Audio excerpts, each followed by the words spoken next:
Hello everyone, and welcome to another special recipe here on the channel. Today I'm starting a new series of São João, or June, festival-themed recipes, and I'll begin by teaching you how to make one of the must-have flavors for your menu, which is the creamy green corn popsicle that is super popular this time of year.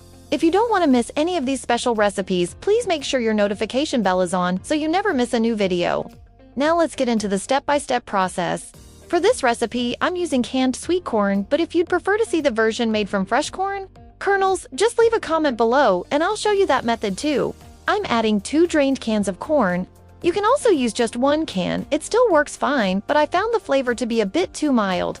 Using 2 cans gives a perfect balance of taste. Also, if you're interested in making this popsicle using corn ice cream powder, leave a comment letting me know and I'll share that version soon. Next, add 1 liter of whole milk. After adding the milk, I'll blend everything for about 3 minutes and then strain it through a sieve. Straining is optional, but I know some people like to keep the corn pulp. However, if you're making these to sell, most people don't enjoy feeling the pulp, so I highly recommend straining it. If you're making it just for yourself and you really like the texture of the pulp, feel free to leave it in.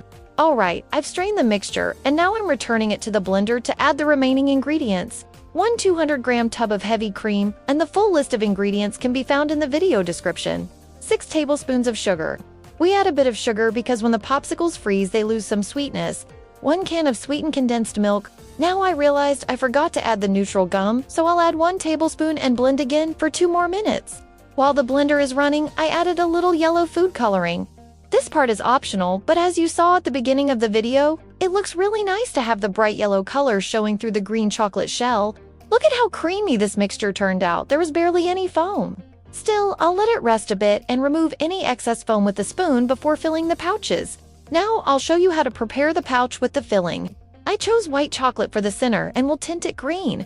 It creates a fun effect that really resembles an ear of corn. This popsicle is already great without a filling, so if you prefer just the corn base, it's still delicious. You could also use other fillings like guava paste, which pairs very well. In the video description, I'll include the exact amount of chocolate I used. I melted it in the microwave in 30-second intervals, but you can also melt it over a double boiler. To color the chocolate, I'm using a specific oil-based food coloring. This one is from Neocol Fabrica. Just remember that when coloring chocolate, you should always use a type designed for that purpose. I'm using mint green and lime green colors, mixing a bit of each until I reach the desired shade. While that sets, let me tell you about my ebook. If this is your first time here, you might not know that I have a book with 100 gourmet popsicle recipes. It's fully organized, alphabetical, and includes photos of every popsicle so you can see exactly how they look. And the best part, when you purchase this complete guide, you'll also receive a bonus ebook with 50 additional recipes, including fit, detox, alcoholic, and budget-friendly popsicles. To get your copy, just click the link in the video description. If you have any questions, leave them in the comments and I'll reply. To fill the pouch, I cut the top off a plastic bottle to use as a funnel. This makes it much easier when working with thicker fillings. I'll place 1 full tablespoon of the white chocolate into each pouch. It's very simple, just pour through the funnel and spread it inside the pouch to the length you want for your popsicle. The white chocolate hardens quickly, especially on a cold day like today. But since I'm using heat-sealable pouches, if the chocolate starts to solidify while I'm filling, I can just pop it in the microwave for 20 seconds and it softens right back up. These are the pouches I always recommend. They're strong, durable, and I've never had one come damaged or punctured. I'll leave the link to them in the video description as well. Now it's time to fill the pouch completely with the corn mixture. I'll add 130 milliliters of the base into each pouch.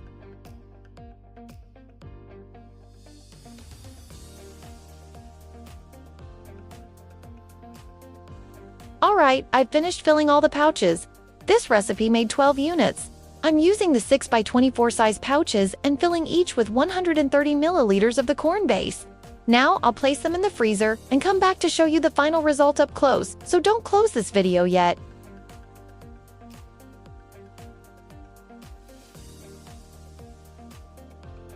Look at how perfect the chocolate shell turned out. Make this recipe at home, whether to sell or simply to enjoy, because who doesn't love gourmet popsicles? Once you try it, come back and let me know what you think in the comments. Before I show you the close-up, did you leave your like and comment yet? If not, go ahead. It really helps me out and means a lot. It costs you nothing and supports my work greatly. Now take a look inside. You won't believe how delicious this popsicle turned out. It tastes just like real sweet corn. If you love corn, you'll absolutely love this recipe. It's super creamy and smooth. You have to try it to believe it. That's the recipe I prepared today with love and care. I hope you enjoyed it. Big hug and see you in the next video. Hello everyone and welcome to another recipe here on the channel. Today I'll teach you how to make a gourmet popsicle with a unique flavor sweet rice. It's a different flavor that will bring something new to your menu and it tastes amazing. I'll also show you how to make a creamy nest dessert in a cup topped with Oreo cookies. Many of you asked for more options besides popsicles, so I'll keep bringing you profitable and delicious ideas. Before we begin the step-by-step process, if you're new here, I'd love for you to subscribe and hit the notification bell so you never miss a new video. If you're already subscribed, thank you so much. Please leave a like at the beginning of the video so you don't forget. Let's get started. To make the sweet rice popsicle, the first step is to cook the rice. Add 1 cup of washed and drained rice to a pot. My cup is 240 milliliters. Add half a cup of sugar. If you enjoy cinnamon and clove, now is the time to add them. You can use 2 cinnamon sticks and 2 cloves. Then add 2 cups of water and let the rice cook until it becomes very soft. Once cooked, transfer the rice to a blender. Add sweetened condensed milk. Remember, the full list of ingredients and quantities is available in the video description. Add heavy cream and whole milk. Finally, add 1 tablespoon of neutral gum and blend everything for 2 minutes. If you want access to over 100 more gourmet popsicle recipes, click the link in the description and get my exclusive ebook with the best gourmet popsicle recipes. As a bonus, you'll receive a second ebook with 50 more recipes including fit, detox, alcoholic, and budget-friendly versions.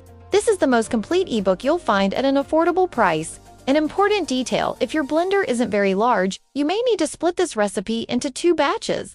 Blend half of the mixture first, then the other half if you'd like to know which blender I've been using for years. It's a powerful one with a good capacity, so I don't have to split the mixture. I'll leave the link in the description for you to check it out on Shopee at a great price. I was pouring the mixture into a container, but it didn't fit because it made a lot. Then I transferred it back to the blender. Imagine how creamy this base turned out. It makes a generous amount and it's definitely worth making. This step is optional, but to make it even tastier, I'm adding 100 grams of shredded coconut. Because sweet rice with coconut is simply the best, right? I wanted to add the coconut at the end and mix it well so you can really feel the small pieces of coconut inside. Now our base is ready. All that's left is to fill the pouches. The pouches I'm using are size 6 by 24. I'll add 130 milliliters of the mixture into each pouch. I've finished filling the pouches and as I mentioned, this recipe makes a lot. It yielded 15 popsicles. If you'd like to learn how to make a caramelized sweet rice popsicle, just leave a comment below and I'll show you that version too. It's also delicious. Now I'll place them in the freezer and come back to show you the final result up close. After finishing this recipe, I'll also teach you how to make the nest dessert in a cup. So stay here with me. Here's how it looks after freezing.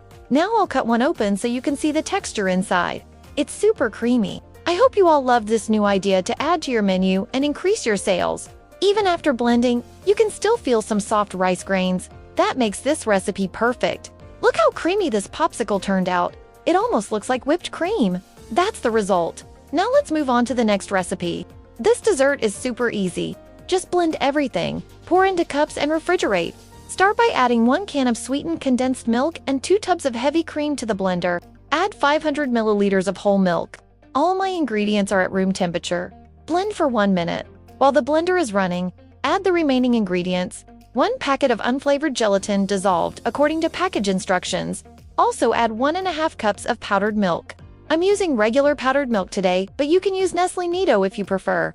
I like using powdered milk because it's more affordable and still tastes amazing. Blend for another minute. To help the mixture set a bit more, I'll place it in the fridge for 1 or 2 hours before filling the cups. That way, it will be easier to decorate with Oreo cookies.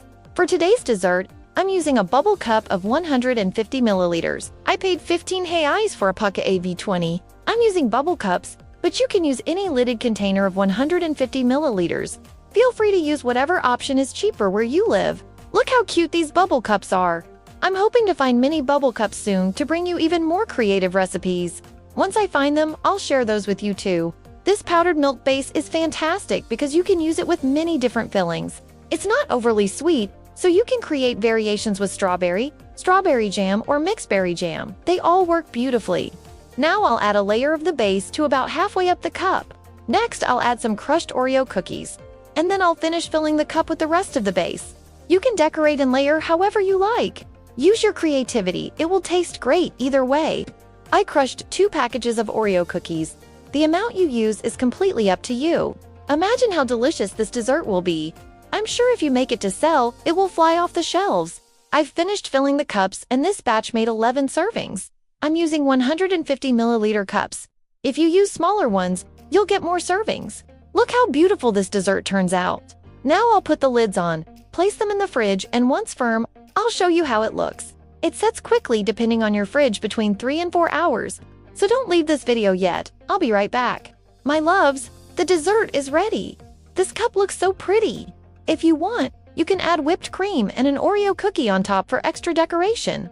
I added just 1 Oreo and it looks lovely. I think this recipe definitely deserves a like. If you haven't liked it yet, now is the time. Don't forget to leave a comment as well. Your comments are very important. They help me understand what you enjoyed and what you'd like to see next. So tell me in the comments what's the next dessert in a cup you'd like to learn. Now finally, let me show you the incredible texture up close. One of the things I loved most about this dessert is its texture. Even though it contains gelatin, it doesn't feel like a typical gelatin dessert. It feels creamy, almost like mousse. As you can see, it's not too firm because I only chilled it for about an hour before filming. But even like this, it already looks perfect. If you chill it longer, it will become slightly firmer. But don't worry, it won't turn into a hard gelatin texture. You can relax and enjoy. That's it for today's recipe. I truly hope you enjoyed it. Big hug and see you in the next video.